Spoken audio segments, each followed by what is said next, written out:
এবং তারপরে তোদের জন্য বেস্ট কোয়েশ্চেন সেট তৈরি করছি। যেই ধামাকাটা 2026 সালের মাধ্যমিকের ফিজিক্যাল সায়েন্স পরীক্ষাতে হবে, ভাগ্যিস অ্যাডভেঞ্চার একাডেমি চ্যানেলটা খুঁজে পেয়েছিলাম, ভাগ্যিস ধামাকা ব্যাচে ভর্তি হয়েছিলাম। বলেছি ইউটিউবের মধ্যে দেবো। কি ক্লাস জানিস? Mixed set LAQ number 1। ধামাকা শুরু করা যাক। হ্যালো এন্ড ওয়েলকাম সবাইকে আমার ইউটিউব চ্যানেল অ্যাডভেঞ্চার একাডেমির আরো একটা নতুন ভিডিওতে। আমি তোমাদের মেন্টর সৈকত দাস। তোমরা প্রত্যেকেই জানিস নতুন বইয়ের গন্ধযুক্ত এবিটিএ, ডাব্লিউবিটিএ, ডাব্লিউবিএইচএ এবং আরো কি সব টেস্ট পেপার মার্কেটের মধ্যে অলরেডি বেরিয়ে পড়েছে। আমাদের কাছে একদম স্ট্যান্ড পরিষ্কার, আমরা এবিটিএ জোগাড় করে ফেলেছি, ডাব্লিউবিটিএ জোগাড় করে ফেলেছি, তোদের রিকোয়েস্টে ডাব্লিউবিএইচএ জোগাড় করে ফেলেছি। অলরেডি আমার কাছে রায়ান মার্টিন ছিল, টার্গেট ছিল, প্রিভিয়াস ইয়ার্স এর পর্ষদগুলোও আছে। আমাদের কাছে একবারে পরিষ্কার একটা লক্ষ্য রয়েছে ভাই, আমরা এই বছরে যে কারেন্ট ইয়ারের পর্ষদ বেরোবে ওটাকে A to Z সলভ করাবো। কিন্তু তার আগে এই যে এতগুলো বই বেরিয়েছে সেগুলোকে তো আর তুই টোটাল সলভ করতে পারবি না, এবং ওই খুচ করে সলভ করে আমার খুব একটা বেশি তোদের মনে হয় না ভালো করতে পারবো বলে।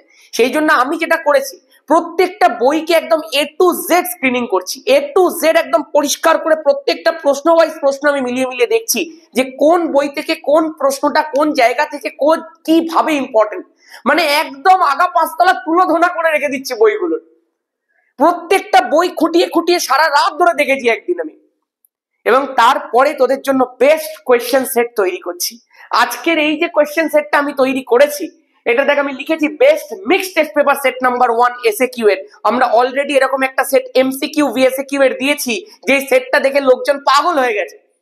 কারণ স্বাভাবিক এতগুলো টেস্ট পেপারের বেস্ট কোয়েশ্চেন্স গুলোকে নিয়ে যদি কোনো সেট তৈরি হয়, সেই সেটটা মারাত্মক সেট হবে, স্বাভাবিক ব্যাপার। সেমনি এই এসএকিউ যে সেটটা রয়েছে সেটার মধ্যেও কিছু মারাত্মক প্রশ্ন আছে যেগুলো এখানে স্থান পেয়েছে, নিশ্চয়ই তার মধ্যে কিছু স্পেশাল ব্যাপার আছে, না হলে আমার এই সেটের মধ্যে সে স্থান পেত না।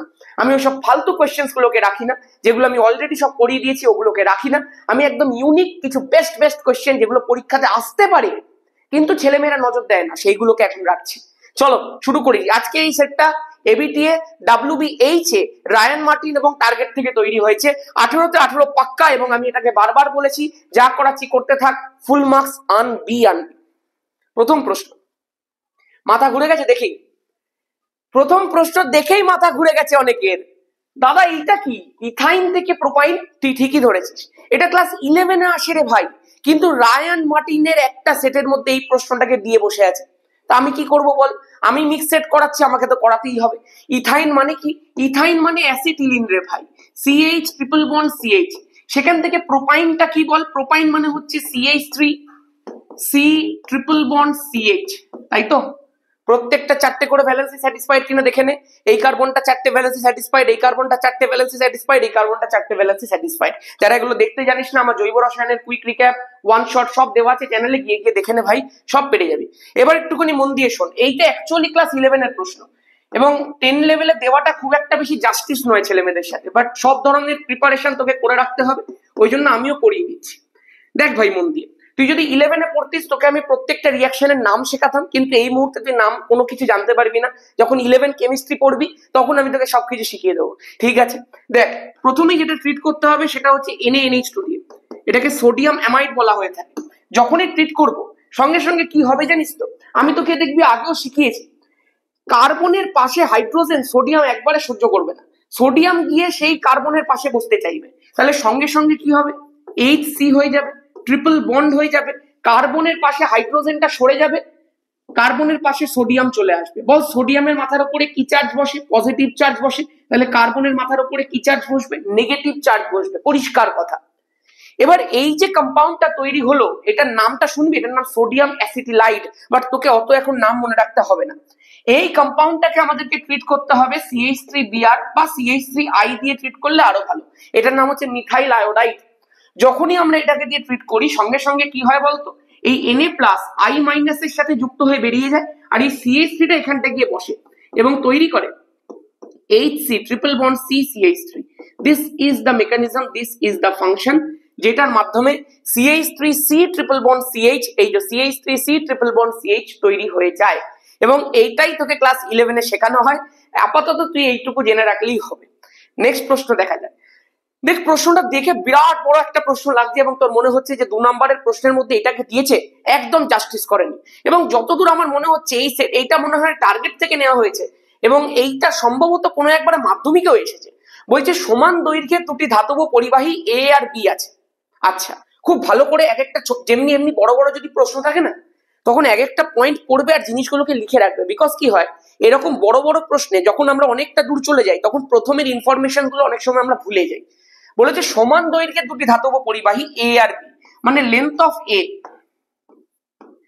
এবং লেন্থ অফ বি এই দুটো সেম আছে। খুব ভালো কথা। আচ্ছা, এদের রোধাঙ্ক যথাক্রমে এইটা এবং এইটা, মানে রোধাঙ্ক গুলো দিয়ে দিয়েছে। তাহলে রো অফ এ কত দিয়ে দিয়েছে, 1.6 into 10⁻⁻8 ohm into metre. Okay, rho of B কত দিয়ে দিয়েছে বলো, দিয়ে দিয়েছে 3.2 ইন্টু 10⁻⁸। তাহলে করে দাও 3.2 ইন্টু 10⁻⁸ ওহম ইন্টু মিটার। খুব ভালো কথা। আচ্ছা, পরিবাহী দুটিকে আলাদা আলাদা ভাবে, here is the most important thing, একই বিভব প্রভেদে যুক্ত করা হলো। তার মানে এই এ আর বি যে দুটো পরিবাহী রয়েছে তাদের বিভব প্রভেদ গুলো সেম, মানে VA = VB। আচ্ছা, খুব ভালো কথা। এদের প্রস্থচ্ছেদের ক্ষেত্রফলের অনুপাত কত হলে প্রত্যেকটির মধ্যে দিয়ে প্রবাহ মাত্রা একই হবে? মানে তোকে ডিমান্ড করেছে এদের দুটোদের মধ্যে দিয়ে প্রবাহ মাত্রাটাকেও সেম করতে হবে তোকে। আমাকে একটা কথা বলবি ভাই, দুটো পরিবাহীর বিভব প্রভেদ সেম তোকে দিয়ে দিয়েছে, তোকে ডিমান্ড করেছে দুটো পরিবাহী যাতে প্রবাহ মাত্রা সেম হয়। যদি এই দুটো সেম হয় তাহলে তোরা তো জানিস V = IR, very important relation. তাহলে R = কত হয় বল, V/I হয়। যদি দুটোর V আর I দুটোই সেম হয় তাহলে স্বাভাবিক না দুটো পরিবাহীর রোধটাও সেম হবে, কারণ V/I এর অনুপাতটা তো দুটো ক্ষেত্রেই সেম, কারণ দুজনেরই বিভব প্রভেদ সেম, দুজনেরই প্রবাহ মাত্রা সেম, তাহলে দুজনেরই রোধটাও কি হবে ভাই, সেম হবে। তার মানে আমি বলতে পারি তো R of A = R of B, একদম বলতে পারো দাদা, একদম। চল, হয়ে গেছে। এইবার একটুখানি মন দিয়ে শুনে নে প্রত্যেকে। আমরা কি করব, আমরা just R of A = R of B এই সমীকরণটা দিয়ে কাজ করব। R of A কে কি লেখা যায় রে, rho of A into L of A divided by A of A বল লেখা যায়, পরিষ্কার লেখা যায়, এটা রোধের সমীকরণ। Equal to R of B কে কি লেখা যায়, রোধাঙ্ক অফ B ইন্টু দৈর্ঘ্য অফ B ডিভাইডেড বাই প্রস্থচ্ছেদের ক্ষেত্রফল অফ B। পরিষ্কার কনসেপ্ট। এইবার কি করবে দাদা, এবার তুই ভ্যালু গুলোকে বসিয়ে দে, গল্প হয়ে যাবে। দেখ, L of A R L of B সমান, তাহলে L of A R L of B আমি কেটে দিলাম। আমি কি করলাম, রো অফ, আচ্ছা কার কার অনুপাত চেয়েছে, প্রস্থচ্ছেদের ক্ষেত্রফলের অনুপাত চেয়েছে, তাহলে A of A by A of B করে দে, A of A by A of B করে দিলাম। এবার তুই নিজের মতো করে শর্ট করে নেন, এটাকে এর উপরে নিয়ে গেলাম, তাহলে রো অফ B টাকে নিচে নিয়ে এলাম, তাহলে rho of A by rho of B হবে। পরিষ্কার পরিষ্কার পরিষ্কার। আমাকে এইটাই বার করতে বলেছিল তো, এদের প্রস্থচ্ছেদের অনুপাত কি হলে, প্রস্থচ্ছেদের অনুপাত করে দিলাম। করতে গিয়ে দেখতে পেয়েছি A of A by A of B করলে রো অফ A তলায় রো অফ B চলে আসে।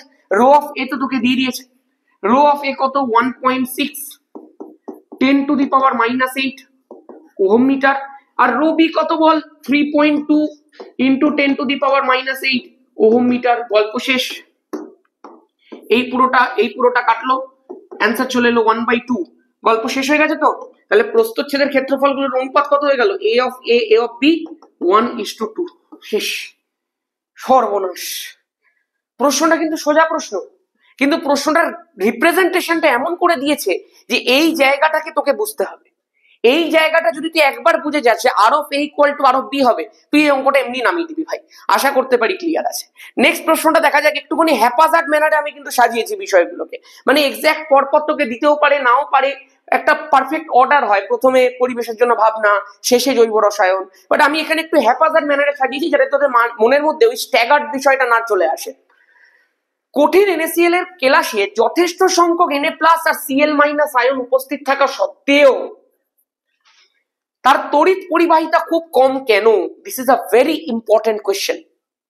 অ্যাকচুয়ালি কি হয়, এই যে কঠিন NaCl এর যে ক্রিস্টালটা থাকে তার মধ্যে প্রচুর পরিমাণে Na+ থাকে, তার মধ্যে প্রচুর পরিমাণে Cl- থাকে, বাট তা সত্ত্বেও কঠিন NaCl কিন্তু তড়িৎ পরিবহন করে না। আমরা সবসময় বলি যে কঠিন NaCl এর মধ্যে কোনো নাকি আয়ন থাকে না, বাট অ্যাকচুয়ালি তার মধ্যে আয়ন থাকে। বাট বিষয়টা কি, আমরা বলিটা ভুল। আমাদের বলা উচিত কঠিন NaCl এ কোনো মুক্ত আয়ন থাকে না, কোনো সচল আয়ন থাকে না। শুধুমাত্র আয়ন থাকলে হয় না ভাই, আয়নটার মোবিলিটি থাকতে হয়, আয়নটার সচলতা থাকতে হয়, আয়নটাকে দৌড়াতে হবে, তবেই সে তড়িৎ পরিবহন করতে পারবে।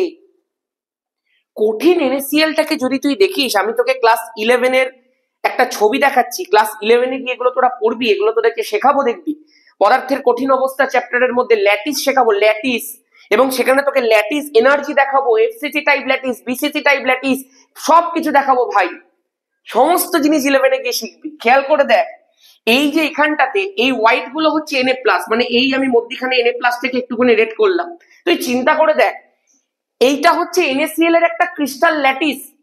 অ্যাকচুয়ালি কঠিন NaCl-টা এইরকম ভাবে থাকে, তুই যদি কঠিন NaCl-টাকে খুব পরিষ্কার করে একদম খুব সাংঘাতিক শক্ত, সাংঘাতিক তীব্র ভাবে দেখা যায় এমন কোনো মাইক্রোস্কোপ, সাংঘাতিক পাওয়ারফুল কোনো মাইক্রোস্কোপ দিয়ে দেখিস, তখন দেখতে পাবি NaCl এর ক্রিস্টালটা অ্যাকচুয়ালি এই ধরনের দেখতে, যেখানে এই মধ্যখানে Na+ থাকে এবং সেইটাকে কেন্দ্র করে কতগুলো Cl- আছে দেখ, এই একটা Cl- ওপরে, এই একটা Cl- ওইদিকে, এই একটা Cl- ওইদিকে, এই একটা Cl- এইদিকে, ওই একটা Cl- ওইদিকে, এই একটা Cl- নিচে, মানে একটা Cl-, দুটো Cl-, তিনটে Cl-, চারটে Cl-, পাঁচটা Cl-, ছটা Cl-, কাকে ঘিরে রয়েছে? একটা Na+ কে।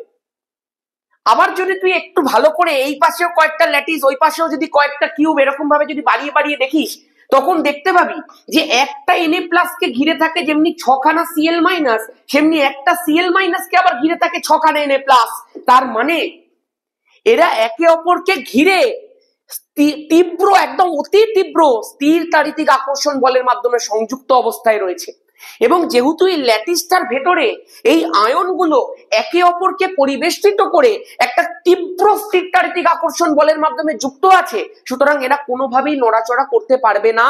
এদের ল্যাটিস এনার্জি খুব হাই, এদের ভেতরে অত্যন্ত তীব্র বল কাজ করছে, এরা নড়তে পারবে না। যদি নড়তেই না পারে তাহলে এরা তড়িৎ পরিবহনটা করবে কি করে? যদি তড়িৎ পরিবহন না করে তাহলে স্বাভাবিকভাবে এই প্রশ্নটা তো উঠবেই যে কঠিন NaCl-এ এত সংখ্যক আয়ন আছে, তাও তারা তড়িৎ পরিবহন করে না।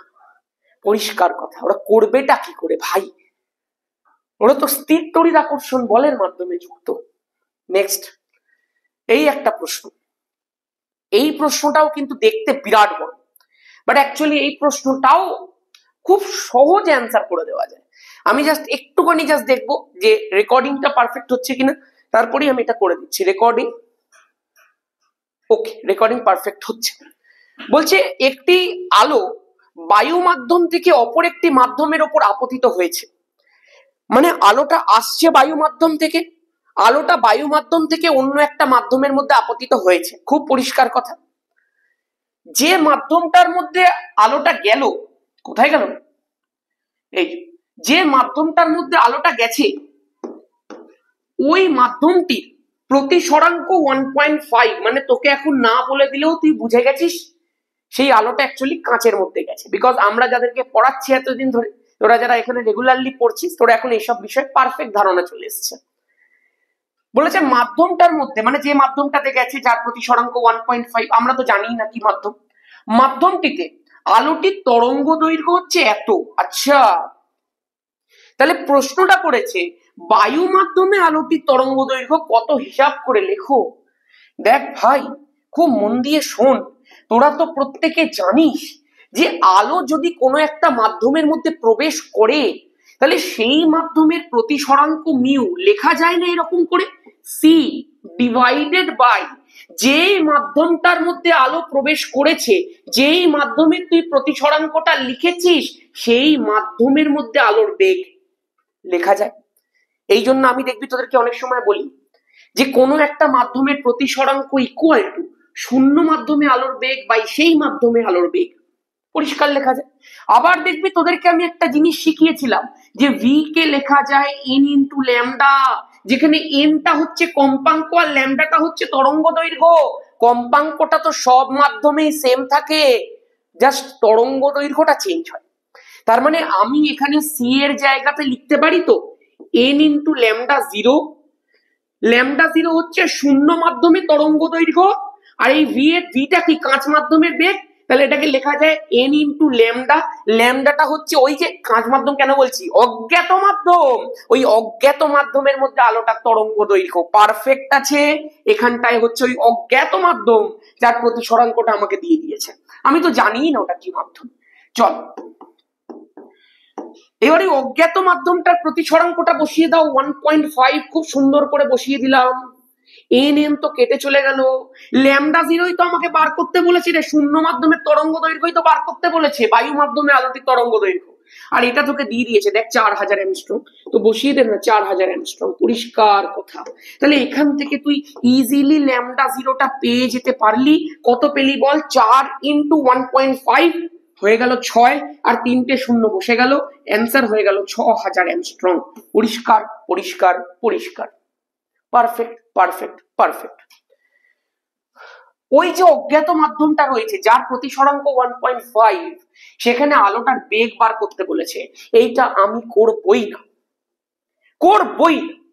তোরা এই সমীকরণটার মধ্যে বসা mu equal to C by V, সেখানে তোরা সি এর ভ্যালু জানিস, মিউ এর ভ্যালু তোকে দিয়ে দিয়েছে 1.5, তুই ভি এর ভ্যালু বার করে কমেন্ট সেকশনের মধ্যে উইথ পারফেক্ট ইউনিট আমাকে লিখে দেখা।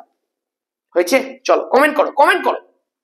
এবারে নেক্সট প্রশ্নটা কি করেছে দেখ, বলেছে একটা পাথরখণ্ড সহ কিছু পরিমাণ গ্যাসের আয়তন হচ্ছে 200 সেন্টিমিটার কিউব। খুব ভালো কথা। তাপমাত্রাটাকে অপরিবর্তিত রেখে নে, গল্প দিয়ে দিয়েছে। তাপমাত্রা অপরিবর্তিত রাখা মানে কার সূত্র? বয়েলের সূত্র। পরিষ্কার, আমার কাছে এই টিপস গুলোকে জানতে হবে। আমরা যখন ধামাকা ব্যাচের মধ্যে একদম গোড়া থেকে অঙ্কগুলোকে শিখিয়েছি না, আমরা এই কোড ল্যাঙ্গুয়েজ গুলোকে শিখিয়ে দিয়েছি যে কোন অঙ্ককে কোন শব্দ দেখে তুই চিনে নিতে পারবি, এবং এটাই হচ্ছে অঙ্ক করার স্পেশালিটি। তাপমাত্রা অপরিবর্তিত রেখে মানে এর পরের যে পার্টটা ওটা সেকেন্ড পার্ট, এইটা হচ্ছে একটা জাংশন, জাংশনের মধ্যেই তোকে মেন কথা দেওয়া থাকবে, সব শেখানো আছে ভাই, বলে দিয়েছে। এবার কি দেখ, চাপটাকে দ্বিগুণ করতে হবে, মানে প্রাথমিক চাপ একটা ছিল, আমি ধর তোকে বললাম প্রাথমিক চাপ, সেটাকে ধর আমি বললাম পি, তাহলে আমি বলতে পারি তো যে অন্তিম চাপ যেটা হবে সেটা হয়ে যাবে 2p, কারণ চাপটাকে দ্বিগুণ করতে হয়েছে। পরিষ্কার কথা। এবার একটুখানি মন দিয়ে দেখ, বলেছে একটি পাথরখণ্ড সহ কিছু পরিমাণ গ্যাসের আয়তনটা 200 সেন্টিমিটার কিউব। আচ্ছা আমাকে একটা কথা বল, আমরা যে এই ফর্মুলাগুলো লাগাচ্ছি সেগুলো সব তো আদর্শ গ্যাসের ক্ষেত্রে লাগাচ্ছি, পাথরখণ্ড তো আর আদর্শ গ্যাস নয় রে ভাই। তাহলে আমাদেরকে এই যে পাথরখণ্ড সহ 200 সেন্টিমিটার কিউব, এই পুরোটাকে ধরলে হবে না, পাথরখণ্ডের আয়তনটাকে বাদ দিতে হবে। তাহলে আমরা ধরে নি না, ধরি পাথরখণ্ডের আয়তন, পাথরখণ্ডের আয়তন x সেন্টিমিটার কিউব, পরিষ্কার ভাবে ধরে নে একদম। যদি পাথরখণ্ডের আয়তনটা x সেন্টিমিটার কিউব হয়, তাহলে প্রাথমিক অবস্থায় যখন পাথরখণ্ড সহ কিছু পরিমাণ গ্যাসের প্রাথমিক আয়তনটা দিয়ে দিয়েছিল 200 সেন্টিমিটার কিউব, তাহলে সেই প্রাথমিক আয়তন v1টা অ্যাকচুয়ালি কত? ওই 200 সেন্টিমিটার কিউব থেকে পাথরখণ্ডের আয়তন x সেন্টিমিটার কিউব বাদ দিয়ে দে, তাহলে 200 minus x centimetre cube is the v1। বলো হ্যাঁ। আচ্ছা আমাকে আরেকটা কথা বল, প্রাথমিক চাপ অন্তিম চাপ দুটোই ডান, কিন্তু আরেকটা জিনিস তোর এখনো পর্যন্ত ডান হয়নি, সেটা হচ্ছে অন্তিম আয়তনটা কত। খেয়াল করে দেখ, যদি চাপটাকে তুই দ্বিগুণ করিস তাহলে পাথরখণ্ড সহ আয়তনটা হয়ে যায় 150 সেন্টিমিটার কিউব, যেটা শুরুতে ছিল 200 সেন্টিমিটার কিউব পাথরখণ্ড সহ, সেটা শেষে হয়ে গেল 150 সেন্টিমিটার কিউব পাথরখণ্ড সহ। তাহলে শুধুমাত্র গ্যাসটার আয়তন কত? 150 centimetre cube minus x centimetre cube, হয়ে গেল 150 মাইনাস x সেন্টিমিটার কিউব, এটাই হয়ে গেল ফাইনাল আয়তন। তাহলে আমরা প্রাথমিক চাপ অন্তিম চাপ দুটোই পেলাম, জাস্ট বলে দিয়েছে চাপটা দ্বিগুণ করতে হয়েছে। প্রাথমিক আয়তনটাও পেয়ে গেলাম 200 মাইনাস এক্স, অন্তিম আয়তনটাও পেয়ে গেলাম 150 মাইনাস এক্স, প্রত্যেকের কাছে পরিষ্কার, বয়েলের সূত্রের মধ্যে বসিয়ে দাও, অঙ্ক শেষ। চলো P1 V1 P2 V2, তুই আমায় একটা কথা বল, প্রাথমিক চাপ P1 কত? সিম্পল P দিয়ে দিয়েছে। প্রাথমিক আয়তন V1 কত? 200 মাইনাস এক্স, বলো হ্যাঁ। আচ্ছা অন্তিম চাপ P2 কত? P2 হচ্ছে দেখ 2 ইন্টু P, অন্তিম আয়তন V2 কত? V2টা হচ্ছে 150 মাইনাস এক্স। পরিষ্কার। চারটে জিনিসই পরিষ্কার। এবার সিম্পল তোকে এখান থেকে বলেছে পাথর খণ্ডটার আয়তন কত, মানে এক্স এর ভ্যালুটা তোকে বার করতে হবে, আর তো কিছুই বলেনি ভাই। তাহলে এখান দিয়ে দু জায়গা থেকে তুই পিটাকে উড়িয়ে দে প্রথমে, তাহলে হয়ে গেল 200 minus x equal to 150 into 2 300 minus 2 into x হয়ে গেল 2x হয়েছে। তার মানে 2x টাকে এদিকে নিয়ে আয়, তাহলে 2x minus x equal to 300 minus 200, তাহলে হয়ে গেল এক্স এর ভ্যালু 100 সেন্টিমিটার কিউব। তার মানে পাথর খণ্ডটার আয়তন ছিল 100 সেন্টিমিটার কিউব। আশা করতে পারি ক্লিয়ার আছে। তাহলে গ্যাসটার যদি তোকে প্রাথমিক আয়তন জানতে চাইতো তাহলে 200 মাইনাস 100 হয়ে যেত 100 সেন্টিমিটার কিউব। গ্যাসটার অন্তিম আয়তন যদি জানতে চাইতো 150 মাইনাস 100 হয়ে যেত 50 সেন্টিমিটার কিউব। আশা করতে পারি ফুল ক্লিয়ার আছে প্রত্যেকের কাছে। নেক্সট বলেছে উত্তম বিচারক হওয়া সত্ত্বেও ধাতব অক্সাইড থেকে ধাতু নিষ্কাশনে হাইড্রোজেনকে সাধারণত ব্যবহার করা হয় না কেন? এই প্রশ্নটা তোদের মাথায় আসা উচিত ছিল, তোদের এই প্রশ্নটা করা উচিত ছিল আমাকে, যে দাদা আমাদেরকে ছোটবেলা থেকে শেখানো হলো হাইড্রোজেন খুব ভালো বিচারক, কিন্তু যখন আসল জায়গায় এলো ধাতু নিষ্কাশনের যে বিচারণ পদ্ধতিগুলোতে আমরা দেখতে পাচ্ছি অন্যান্য বিচারক ইউজ করা হচ্ছে, হাইড্রোজেন কোথায় গেল? হাইড্রোজেনকে কেন ইউজ করা হচ্ছে না? Justice for hydrogen. আসলে বিষয়টা হচ্ছে কি, ধর আমি তোকে একটা আকরিক বলছি জিঙ্ক অক্সাইড, তোর একটুখানি নিচে কমেন্ট সেকশনের মধ্যে নামটা লিখতো কি নামের। ধর এখানে বিচারক রূপে যদি হাইড্রোজেনকে ইউজ করা হয়, আমি তোকে বলবো না যে এটা করাই যায় না, বাট অ্যাকচুয়ালি করলে মানে সম্ভাবনা আছে যে ওটাই তো শেষ রিয়াকশন হতে পারে। তার কারণটা হচ্ছে এইগুলো করা হয় ভীষণ উচ্চ তাপমাত্রায়, এবং অত উচ্চ তাপমাত্রাতে হাইড্রোজেন আর অক্সিজেন যখন যুক্ত হয় তখন প্রবল ধামাকা হয়। যেই ধামাকাটা 2026 সালের মাধ্যমিকের ফিজিক্যাল সায়েন্স পরীক্ষাতে হবে, এবং তুই বাড়ি এসে বলবি তোর বাবা মাকে ভাগ্যিস অ্যাডভেঞ্চার একাডেমি চ্যানেলটা খুঁজে পেয়েছিলাম, ভাগ্যিস ধামাকা ব্যাচে ভর্তি হয়েছিলাম। এই যে হাইড্রোজেন আর অক্সিজেন যখন যুক্ত হয় এত উচ্চ তাপমাত্রায়, তখন যে ধামাকাটা হয় সেইটা থেকে বাঁচার জন্যই, সেটা যাতে না হয় সেটার জন্যই হাইড্রোজেনকে দিয়ে বিচারিত করা হয় না। এটাই মেন কারণ। আরো অনেক এক্সট্রা কারণ আছে। এই যে বিশুদ্ধ হাইড্রোজেন আছে সেটাকে তৈরি করতে, প্রথম কথা হচ্ছে তৈরি করা খুব অনেক টাইম লাগে, আর দ্বিতীয় কথা হচ্ছে এগুলো সহজলভ্য নয়, খুব সহজে তুই পাবি না। সেই কারণে তোর এমন বিচারক ইউজ করে লাভটা কি, যেটা সহজে পাওয়াই যায় না। যেটাকে ধর ধাতু নিষ্কাশন করার জন্য মেশিন চালু, এদিকে বিচারক নেই, অমনি বিচারক নিয়ে আমার লাভটা কি? যে বিচারক আমি সহজে পাবো সেই বিচারকই না নেবো আমি। এইটাই হচ্ছে বিষয়, কিন্তু মেন কারণটা ধামাকার কারণ। নেক্সট এই একটা প্রশ্ন দেয়, এই প্রশ্নটা আমি সম্ভবত, আমি শিওর নই, হয় WBH তে আছে আর না হলে WBTA তে আছে, আমি ঠিক এক্স্যাক্টলি শিওর নই। বাট এই প্রশ্নটা একটু অন্যরকম প্রশ্ন। আমি এত প্রশ্ন করিয়েছি ফার্স্ট চ্যাপ্টার থেকে, তুই দেখেছিস প্রত্যেকটা সেটের মধ্যে কলোকুয়াল কিছু সেট প্রশ্ন দিয়ে বসে আছে। এই প্রশ্নটা একটু আমার চোখের মধ্যে অন্য ধরনের একটা প্রভাব ফেলেছে।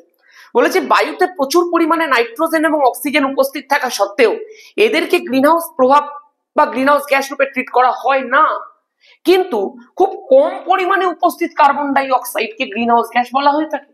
কারণটা কি ভাই? বিষয়টা একটু মন দিয়ে শোন ভাই। তো এর জন্য তোকে গ্রিন হাউস প্রভাবের মেন বিষয়টা জানতে হবে। আজকে গ্রিন হাউস এফেক্টটা ঘটে কেন? এই ধর আমাদের ভূপৃষ্ঠ রয়েছে, সূর্য থেকে রশ্মি আসে, এই সূর্য রশ্মিগুলো ভূপৃষ্ঠ শোষণ করে নেয়, সূর্য রশ্মির যে তাপগুলো ভূপৃষ্ঠ শোষণ করে নেয়, তার পরিবর্তে ভূপৃষ্ঠ ছাড়েটা কি? ভূপৃষ্ঠ বায়ুমণ্ডলের মধ্যে দীর্ঘ তরঙ্গ দৈর্ঘ্য বিশিষ্ট অবলোহিত বিকিরণ ছাড়ে, আইআর বিকিরণ ছাড়ে, এবং এই দীর্ঘ তরঙ্গ দৈর্ঘ্য বিশিষ্ট আইআর বিকিরণ গুলোর জন্যই গ্রিন হাউস এফেক্টটা মেনলি ঘটে থাকে। এই যে দীর্ঘ তরঙ্গ দৈর্ঘ্যের আইআর বিকিরণ গুলোকে নাইট্রোজেন বা অক্সিজেন এরা শোষণ করতেই পারে না, এরা ট্র্যাপ করতেই পারে না, কিন্তু কার্বন ডাই অক্সাইডের মধ্যে রয়েছে C+O। এই যে C+O রয়েছে, এরা খুব সহজে আইআর বিকিরণকে ট্র্যাপ করে নিতে পারে। সেইটার জন্যই কার্বন ডাই অক্সাইড মারাত্মক ভালো করে গ্রিন হাউস এফেক্ট শো করতে পারে। This is the main reason, আর কিচ্ছু না। এই জন্য মেন বিষয়টা হচ্ছে কি, পরিমাণের ওপর জিনিসটা নির্ভর করে না, প্রকৃতির ওপর নির্ভর করে। আজকে খুব অল্প পরিমাণে থাকা কার্বন ডাই অক্সাইডের মধ্যে এই C+O থাকার কারণে এটা দীর্ঘ তরঙ্গ দৈর্ঘ্যের আইআর বিকিরণ শোষণ করতে পারলো, কিন্তু প্রচুর পরিমাণের নাইট্রোজেন কিন্তু অক্সিজেন পারলো না ভাই। এই জন্যই ব্যাপার, এটাই ব্যাপার। নেক্সট, চিনি বা গ্লুকোজ সমযোজী হওয়া সত্ত্বেও জলে দ্রবীভূত হয় কেন? দেখ বিষয়টা ভালো করে মন দিয়ে শোন। আজকে যদি তুই জলের কথা বলিস, জল হচ্ছে এই ধরনের একটা পদার্থ, এই হচ্ছে জল। আজকে তুই যদি একটুখানি মন দিয়ে প্রত্যেকটা ক্লাস করে থাকিস তাহলে তুই জানিস যে এই যে সমযোজী বন্ধনের একটা নির্দিষ্ট অভিমুখ থাকে, অক্সিজেন বেশি ইলেকট্রোনেগেটিভ হয়, এই জন্য অক্সিজেনের দিকে বন্ড পেয়ার্স গুলো শিফট করে থাকে, এই জন্য অক্সিজেনের মাথার উপরে ডেল নেগেটিভ, হাইড্রোজেনের মাথার উপরে ডেল পজিটিভ চার্জ রাইজ করে। মানে জলের অণুটা অ্যাকচুয়ালি সমযোজী, কিন্তু এটা একটা পোলার প্রকৃতির অণু, এটা একটা ধ্রুবীয় প্রকৃতির অণু, এর মধ্যে actually partial positive partial negative charge বর্তমান। পার্শিয়াল কেন দিলে তারা? কারণ সমযোজী বন্ধন, ডিরেক্ট চার্জ দেওয়া যায় না, ওই জন্য পার্শিয়াল চার্জ দিতে হয়। মানে অ্যাকচুয়ালি জলের অণুটা একটা পোলার অণু। এই যে তুই চিনি স্ট্রাকচারটা দেখছিস, চিনি স্ট্রাকচারটার মধ্যেও তুই খেয়াল করে দেখ এই ধরনের ওইচ বন্ধনী আছে, প্রচুর পরিমাণে ওইচ বন্ধনী তুই দেখতে পাচ্ছিস। এই ওইচ বন্ধনীগুলো তো পুরো সেম একটা ঘটনা ঘটে, সেম ভাবে পোলারাইজেশন ঘটে, সেম ভাবে ধ্রুবায়ন ঘটে, এবং সেম ভাবে অক্সিজেনের মাথার উপরে ডেল নেগেটিভ, হাইড্রোজেনের মাথার উপরে ডেল পজিটিভ চার্জ রাইজ করে। তাহলে এখানে অক্সিজেনের মাথায় ডেল নেগেটিভ আর এখানে হাইড্রোজেনের মাথার উপর ডেল পজিটিভ, এই দুজন একে অপরকে কি করবে? আকর্ষণ করবে। বিপরীত চার্জ স্থির তাড়িতিক আকর্ষণের মাধ্যমে একে অপরের সঙ্গে যুক্ত হয়ে যায়। সেই কারণের জন্যই যেহেতু জলের অণুও পোলার আর চিনির মধ্যেও যেহেতু পোলার ওইচ বন্ধন বর্তমান, ধ্রুবায়নের ফলে এই ধরনের ওইচ বন্ধন এই ধরনের জলের অণুর মধ্যে গিয়ে গিয়ে যুক্ত হয়ে যায়, তো স্বাভাবিকভাবে চিনি জলের মধ্যে দ্রবীভূত হয়ে যায়। গ্লুকোজের মধ্যে এই ধরনের ধ্রুবীয় ওইচ বন্ধন উপস্থিত থাকে, সেই কারণে গ্লুকোজও জলের মধ্যে দ্রবীভূত হয়ে যায়। একদম পরিষ্কার কথা। ঠিক একই কারণের জন্য খেয়াল করে দেখিস HCl অ্যাসিডও জলের মধ্যে দ্রবীভূত হয়েছিল, ওখানেও এইচ আর সিএল এর মধ্যে এই ধরনের একটা পোলারাইজেশন ঘটে গেছিল। এইচ আর সিএল এর মধ্যে এই ধরনেরই বন্ড পেয়ার শিফট করে হাইড্রোজেনের মাথায় ডেল পজিটিভ, ক্লোরিনের মাথায় ডেল নেগেটিভ চলে এসেছিল, এবং সেই নেগেটিভ প্রান্ত এই পজিটিভ প্রান্তের সঙ্গে যুক্ত হয়েছিল, পজিটিভ প্রান্তটা নেগেটিভ প্রান্তের সঙ্গে যুক্ত হয়েছিল, এবং বিপরীত পোলারাইজেশন, বিপরীত তড়িৎ আকর্ষণের জন্য HCl জলের মধ্যে দ্রবীভূত হয়ে গেছিল। Next and last question, copper পাত্র আর্দ্র বায়ুতে ফেলে রাখলে সবুজ ছোপ পড়ে যায় কেন? দেখ একটুখানি মন দিয়ে শোন ভাই। আজকে তুই যদি কপারকে দীর্ঘদিন বায়ুর মধ্যে ফেলে রাখিস, বিশেষ করে আর্দ্র বায়ুর মধ্যে, তাহলে দেখতে পাবি কপারের মধ্যে প্রথমে কালো বর্ণের কিউপ্রিক অক্সাইডের একটা আস্তরণ পড়েছে, এবং যদি তুই সেটাকে তবুও বায়ুর মধ্যে দীর্ঘদিন ধরে ফেলে ফেলে ফেলে ফেলে ফেলে ফেলে ফেলে ফেলে রাখিস, তাহলে দেখতে পাবি বায়ুর অক্সিজেন, বায়ুর কার্বন ডাই অক্সাইড, বায়ুতে উপস্থিত জলীয় বাষ্পের প্রভাবে কপারের ওপরে কিউপ্রিক কার্বনেট, আরো বিশেষ করে বলা উচিত ক্ষারীয় কিউপ্রিক কার্বনেটের একটা আস্তরণ পড়ে যায়। এবং এই যে কিউপ্রিক কার্বনেটের আস্তরণটা পড়ে গেল, এই যে কপার কার্বনেটের আস্তরণটা পড়ে গেল, এই আস্তরণটাই কিন্তু মেনলি সবুজ কালারের হয়ে থাকে।